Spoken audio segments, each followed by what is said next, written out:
रुद्रमूर्ति जी का हमारे शो में। बहुत बहुत शुक्रिया आपका रुद्रमूर्ति जी, समय देने के लिए। सबसे पहले तो इंडेक्स पे ही अपना व्यू दीजिए। 25,000 का लेवल तो तोड़ चुका है, निचले स्तर से कोई भी रिकवरी नहीं है, क्या करें ऐसे बाजार में?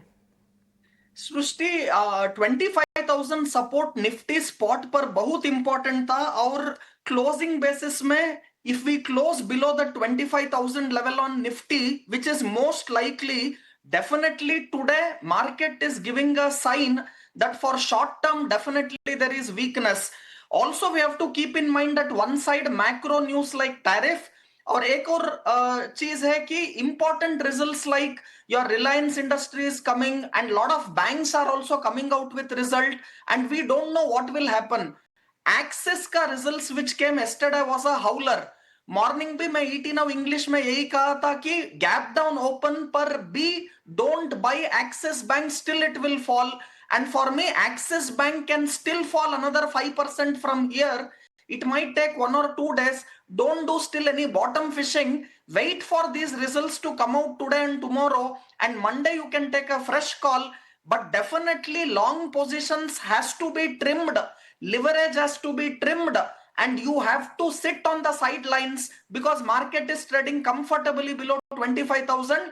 So abhi long positions, leverage positions, trading positions को डेफिनेटली कम करना है और results how it will come we will see. But Axis results are telling me that there is lot of weakness in result season overall, and except for Wipro which came out with good result and few others, mostly the result season of whatever we have got till now, the negative results are more than positive result. Right तो ये नज़रिया देखिए Nifty bank पे भी और axis bank पे भी कि इतनी गिरावट के बाद और भी गिरावट हावी हो सकती है। और जी हाँ रुद्रमूर्ति जी, जब हम सुबह ईटी नाउ पे जुड़े थे तब आपने ये व्यू ज़रूर शेयर किया था और वैसा ही कुछ हम बाजार में एक्शन देख रहे हैं। पर चलिए और कुछ काउंटर्स पे चर्चा करते हैं जहाँ पर काफ़ी अच्छा एक्शन देखने को मिल रहा है। और आज रुद्रमूर्ति जी ऐसे बाजार में भी जो मेटल काउंटर्स की चमक है उसके क्या मायने हैं? क्योंकि देखिए जीएमडीसी, एनएमडीसी यहाँ पर काफ़ी अच्छा एक्शन है। एनएमडीसी तो देखिए आयरन ओर के प्राइजेस चाइना में भी बढ़ रहे हैं, यहाँ पर भी कई समय के बाद जो है एक थोड़ी सी राहत आती हुई दिख सकती है। इन पे क्या व्यू रख रहे हैं आप? और साथ ही टाटा स्टील जैसे स्टॉक्स भी जो कि सुबह से ही निफ्टी के टॉप गेनर में बने हुए हैं, क्या इस स्ट्रेंथ में पार्टिसिपेट करें? Srishti ji definitely metals are showing a shine. मेरे को लॉन्ग करने के लिए एक सेक्टर चूज करना है तो वो मेटल्स ही रहेगा. और टाटा स्टील लास्ट 2 डेज से प्राइस एक्शन बेहतर है, 20-डे मूविंग एवरेज का ऊपर स्टॉक ट्रेड कर रहे हैं. So keep a stop loss of around 157 and Tata steel can be bought. Yes, once it crosses this 167, 168, further up move can be seen in Tata Steel. So Tata Steel is a buy, but overall market because I am looking for some more weakness to come and 25,000 का नीचे आज Nifty close हुआ तो I am expecting a 400-500 point kind of a move on the downside. So if you want to be on the long side, yes, metal is one sector and in that Tata Steel looks very strong and the levels I have already given. NMDC is also looking very, very strong. So it has given a small breakout also, Srushti, above levels of around 70.5, 71 और last 3 दिन से उसका price action भी बहुत positive है charts पर. सो NMDC is also a buy. Look at targets of around 74, 75 to come on NMDC. Current levels you can definitely buy and on dips to 70 rupees buy. Keep a stop loss of 68. So metals buy and Tata Steel and NMDC both looks very strong. तो Tata steel और NMDC यहाँ पर आप long कर सकते हैं। देखिए दोनों ही स्टॉक्स मजबूत दिख रहे हैं, ये नज़रिया आता हुआ मेटल काउंटर्स पर ऐसे बाजार में देखिए फाइनेंशियल्स में काफ़ी गिरावट हावी होती हुई दिख रही है। और साथ ही कुछ एक लाइफ इंश्योरेंस काउंटर्स जो कि पिछले हफ्ते काफ़ी अच्छा प्रदर्शन कर रहे थे उनमें बिकवाली हावी होती हो रही है। और रुद्रमूर्ति जी एचडीएफसी लाइफ, एसबीआई लाइफ, अगर ये दो दिग्गज की बात करें तो हाल फिलहाल ये यू टर्न लेते हुए दिख रहे हैं। कैसे देख रहे हैं आप इनको चार्ट्स पे? क्या यहाँ से और वीकनेस गहरा सकती है? क्योंकि एचडीएफसी लाइफ के तो देखिए नतीजे भी आ गए, ठीक ठाक नतीजे बोलेंगे, कुछ बहुत खास नहीं रहा, ना पॉजिटिव साइड ना नेगेटिव साइड, बट स्टॉक में करेक्शन और प्रॉफिट बुकिंग जरूर है। क्या मायने निकालने इसके? सृष्टि जी, बहुत शॉर्ट टर्म के लिए लास्ट 4 डेज से definitely the trend is down.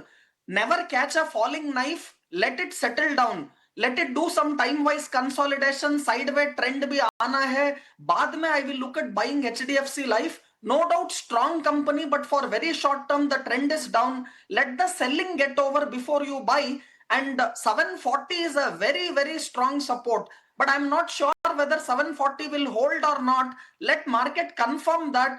I will not buy this stock because it is showing a very short term weakness.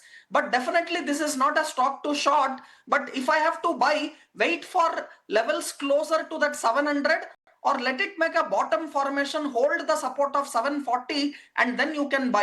So for me right now, it is a buy on dip kind of a stock, but I will wait for those 700 levels closer to that to see buying, or at least let it make a time wise consolidation at current market price. But for short term, definitely no buying at here current market price. Alright, तो देखिए दोनों ही counters पर नजरिया, पर इसी के साथ रुद्रमूर्ति जी quickly आपसे समझना चाहेंगे आपके रेडार पे कौन से स्टॉक्स हैं जहां पर है आपकी कॉल्स। सो एक्सिस बैंक में शॉर्ट का सलाह देता हूं. इधर भी one can definitely look at shorting Axis bank.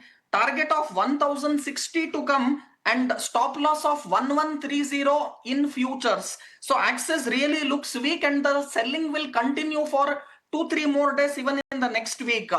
एक और stock on the buy side, and definitely there is strong strength in Tata Power.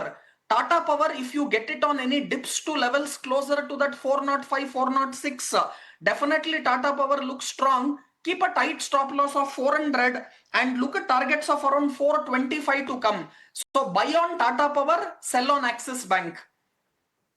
Axis bank को यहाँ पर सेल करना है, ये कॉल आती हुई, और टाटा पावर को आप खरीद सकते हैं इन लेवल्स पे भी। उससे जुड़े स्टॉप लॉस और टारगेट दोनों ही आपकी स्क्रीन पे दिए गए हैं। पर चलिए इसी के साथ वक्त हो चला एक छोटे से ब्रेक का, आप कहीं मत जाएगा, क्योंकि ब्रेक के उस पार हम आपके लिए लेकर आएंगे मुनाफे का ऑप्शन, और हमारे एक्सपर्ट अजीत मिश्रा भी हमारे साथ मौजूद होंगे। पर अभी फिलहाल वक्त हो चला एक छोटे से ब्रेक का, जल्द लौटेंगे। स्वागत है स्टॉक्स फटाफट में। आइए, जैसा कि हमने बताया था कि अब आपके लिए लेकर आएंगे मुनाफे का ऑप्शन, और अजीत मिश्रा भी हमारे साथ मौजूद है। आइए सीधे चलते हैं उनके पास जानने के लिए आज की ऑप्शन की रणनीति। अजीत, आपका बहुत बहुत स्वागत है। Good afternoon. बताइए ऑप्शन सेगमेंट में क्या होनी चाहिए रणनीति? क्या निचले स्तरों पे कोई कॉल खरीदारी करनी चाहिए या फिर कोई पुट खरीदने की सलाह देंगे आप ऐसे बाजार में? या गुड आफ्टरनून। तो देखिए, जिस तरीके से मार्केट का टोन है, लॉन्ग साइड की पोजीशन ऑब्वियसली सबके पास बहुत ज्यादा ऑलरेडी होगी, बिकॉज मार्केट का टोन काफी हद तक काफी लंबे टाइम तक पॉजिटिव था। अब थोड़ा सा देख रहे हैं जिस तरीके से प्रेशर बढ़ते हुए कुछ एक पोजीशन शॉर्ट साइड पे भी होनी चाहिए। और जो सेक्टर जहाँ पे की काफी अच्छी आउट परफॉर्मेंस चल रही थी काफी लंबे टाइम से, डिफेंस इज अ थीम, वहां पे काफी दिनों से हम देख रहे हैं कि प्रॉफिट टेकिंग का टोन तो है ही, बट कुछ एक स्टॉक्स हैं यहाँ पे कि फ्रेश ब्रेकडाउन देखने को मिला है। जस्ट उनमें से एक ऐसा नाम है HAL का, जो पिछले करीब 7-8 हफ्तों से अगर आप देखेंगे तो बहुत एक टाइट रेंज में कंसोलिडेट कर रहा था, और कल के सेशन में उसका एक ब्रेकडाउन देखने को मिला, जिसका फॉलो अप मूव आज के सेशन में कंटिन्यू हो रहा है। तो इंडिकेशन ये है कि ये डिक्लाइन थोड़ा सा और एक्सटेंड हो सकता है। तो 4600 वाली पुट, उसके थ्रू आप इस मूव को ब्रेक कर सकते हैं, जो कि करीब 64 के पास ट्रेड कर रही है। 38 का एक स्टॉप लॉस मेंटेन करिए 115 तक के टारगेट्स के लिए। इस पोजीशन में मैक्सिमम नुकसान आपका करीब 3900 रुपए का हो सकता है, जहां पे कि मैक्सिमम प्रॉफिट पोटेंशियल करीब 76 से 50 का है। ऑलराइट, तो HAL का पुट खरीदने की सलाह आ रही है 64 रुपीज़ पे। 4600 का आप पुट खरीदे। इससे जुड़े टारगेट और स्टॉप लॉसेस भी आपकी स्क्रीन पे दिए गए हैं। अजीत, बहुत बहुत शुक्रिया आज समय निकालने के लिए और ये रणनीति बताने के लिए। पर देखिए FNO सेगमेंट में 10 में से 9 लोगों को नुकसान ही होता है, और ऑन एन एवरेज अगर ये नुकसान देखें तो 1 लाख रुपए का होता है। तो इसको ध्यान में रखकर ही आप ये ट्रेड लीजिए अगर आप ले रहे हैं तो, और ख़ास तौर से अपने स्टॉप लॉसेस का ध्यान भी ज़रूर रखिएगा। तो ये थी आज की FNO की रणनीति। पर चलिए अब आगे बढ़ेंगे, और हमारे एक्सपर्ट हमारे साथ मौजूद हैं और उनसे ढेर सारे काउंटर्स डिस्कस करने हैं, क्योंकि अब देखिए आज मार्केट के बाद जो है रिलायंस के नतीजे आएंगे, और साथ ही साथ JSW स्टील के नतीजे आएंगे। मेटल्स पे हमने चर्चा ऑलरेडी कर ही ली है। पर रुद्र जी बताइए कि रिलायंस से किस तरीके का पैटर्न बन रहा है, क्योंकि देखिए नतीजों से पहले ही जो है कभी ना कभी मार्केट अपनी उम्मीदों पर भी पोजीशंस बनाने लगता है कि नंबर्स अच्छे आएंगे या नहीं आएंगे, पहले की कमेंट्री से भी कई सारी उम्मीदें बंध जाती हैं। रिलायंस को आप कैसे देख रहे हैं? फिलहाल तो काफ़ी फ्लैट ट्रेड कर रहा है।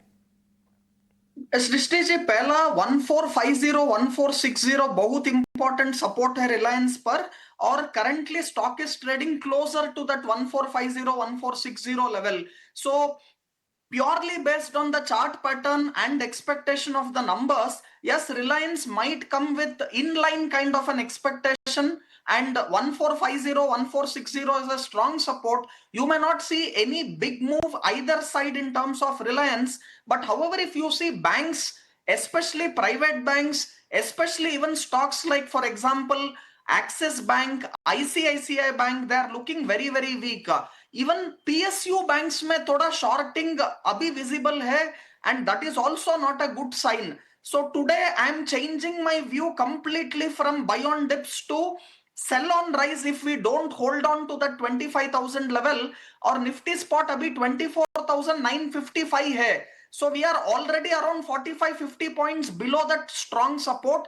And most important, Bank Nifty was leading and outperforming Nifty on the upside, but now it is opposite. Bank Nifty is dragging Nifty on the downside because of Axis Bank result, and even PSU banks which were stronger till today, they are also looking for some amount of weakness. So for me, these are not good sign. As a short-term trader, flexibility is the key. At least trim your long position, cut your leverage, be on the sideline, let the weekend complete, let all the news, Reliance result, banking big results, let it all come out, and then taking position from Monday will be very good. But I'm not happy if we see close below 25,000 today, but Reliance might just come with an inline set of a number, and 1450 1460 is the key support for Reliance. Right, तो रिलायंस को लेकर भी आपको view मिला। पर रुद्र जी, बहुत बहुत स्वागत करना चाहेंगे, आज आपने समय निकाला और तमाम स्टॉक्स और सेक्टर्स पर हमारे से चर्चा भी की। पर चलिए, आज अगर हम स्टॉक मूवर्स की बात करें तो एक्सिस बैंक सुबह से ही निफ्टी का टॉप लूज़र बना हुआ है। क्या कुछ खराब रहा इस बार नतीजों में, और साथ ही ब्रोकरेजेस का क्या कुछ कॉल आया है? आइए ये पूरी जानकारी ले लेते हैं। हमारे सहयोगी वरुण हमारे साथ जुड़ चुके हैं। वरुण, बताइए क्यों इतने खराब रहे एक्सिस बैंक के नतीजे, क्या वजह थी? देखिए, एक्सिस बैंक के नतीजे खराब होने का सबसे बड़ा कारण था कंपनी ने एक कहीं ना कहीं जो टेक्निकल एक बदलाव है वो दरअसल किया है, और उसका इम्पैक्ट दरअसल कंपनी के ओवरऑल एसेट क्वालिटी पे देखने मिला, जहाँ पे ग्रॉस एनपीएस बढ़ के आए हैं 1.28% से बढ़ के 1.57%, नेट एनपीएस में बढ़ोतरी हुई, स्लिपेजेस प्रोविजंस जो है उसमें एक अच्छी खासी बढ़ोतरी देखने मिली, और इसका इम्पैक्ट मुनाफे पे भी हुआ, जहाँ पे मुनाफा जो है 3.5% 4% के आसपास गिर के आया है, और नेट इंटरेस्ट मार्जिन जो है उसमें भी इसी के कारण आपको कमी देखने मिली है, 3.97% से गिर के 3.8% पे आया है। तो जो टेक्निकल एडजस्टमेंट कंपनी ने किया है उसका इम्पैक्ट कंपनी के नतीजों पे देखने मिला है कि इसको छोड़ भी दे तो डिपॉजिट ग्रोथ, एडवांसेस ग्रोथ जो है वो इस कंपनी की काफ़ी हद तक कमज़ोर रही है, सिंगल डिजिट में रही है। ब्रोकरेज हाउसेस ने यहाँ पे अपने लक्ष्य घटाए हैं। आप देखिए, मॉर्गन स्टैनली हो, JP मॉर्गन हो, CLSA हो, ये तमाम ब्रोकरेज हाउसेस जो है उन्होंने अपने लक्ष्य घटाए हैं। खासकर एंटिक का नोट अगर आप पढ़ेंगे तो इन्होंने खरीदारी की सलाह दी है, 1300 रुपये के प्राइस टारगेट है। इन्होंने कहा है कि FY 26-27 में अर्निंग्स एस्टिमेट जो है उसमें करीब 8 से 4% के आसपास की कटौती ये कर रहे हैं। मोतीलाल ओसवाल न्यूट्रल की सलाह, प्राइस टारगेट 1250 का दे रहे हैं, और इन्होंने अपने अर्निंग्स एस्टिमेट में FY 26-27 के लिए करीब 8.6 से 5.7% के आसपास की कटौती जो है वो कर दी है। साथ ही साथ नुवामा को भी अगर आप देखेंगे तो इन्होंने भी डाउनग्रेड कर दिया, एक्सिस बैंक को होल्ड की सलाह है, और ये कह रहे हैं कि जो रिपीटेड वॉलेटिलिटी देखने मिल रही है एसेट क्वालिटी और ग्रोथ में, उसके कारण इन्होंने डाउनग्रेड किया है। FY 26-27 के EPS एस्टिमेट जो है उसमें 5 से 6% के आसपास की कटौती जो है वो भी ये कर रहे हैं। तो एक तो नतीजे कमज़ोर, दूसरा ब्रोकरेज हाउसेस ने इस कंपनी के ओवरऑल एस्टिमेट जो है वो काटा है और प्राइस टारगेट को कम किया है, उसका असर आप देख रहे हैं, स्टॉक में अच्छी खासी गिरावट देखने मिल रही है। ऑलराइट, बहुत बहुत शुक्रिया वरुण ये पूरी जानकारी देने के लिए। जी हाँ, गिरावट तो है और सुबह से कोई भी सब्सटैंशियल रिकवरी भी नहीं है, और हमारे एक्सपर्ट रुद्र जो शो पे भी हमारे साथ मौजूद थे वो और भी नीचे के टारगेट्स फिलहाल एक्सिस बैंक में देख रहे हैं। पर चलिए, इसी के साथ शो को यहीं पे समाप्त करने का वक्त चला है। मुझे और पूरी टीम को यहीं पे दीजिए इजाज़त, पर आप कहीं मजा आएगा क्योंकि मार्केट से जुड़ा पूरा एक्शन ET नाउ स्वदेश पे ऐसे ही बरकरार रहेगा, और अगला शो क्लोजिंग कॉल्स उस पूरे एक्शन को आगे लेके बढ़ेगा।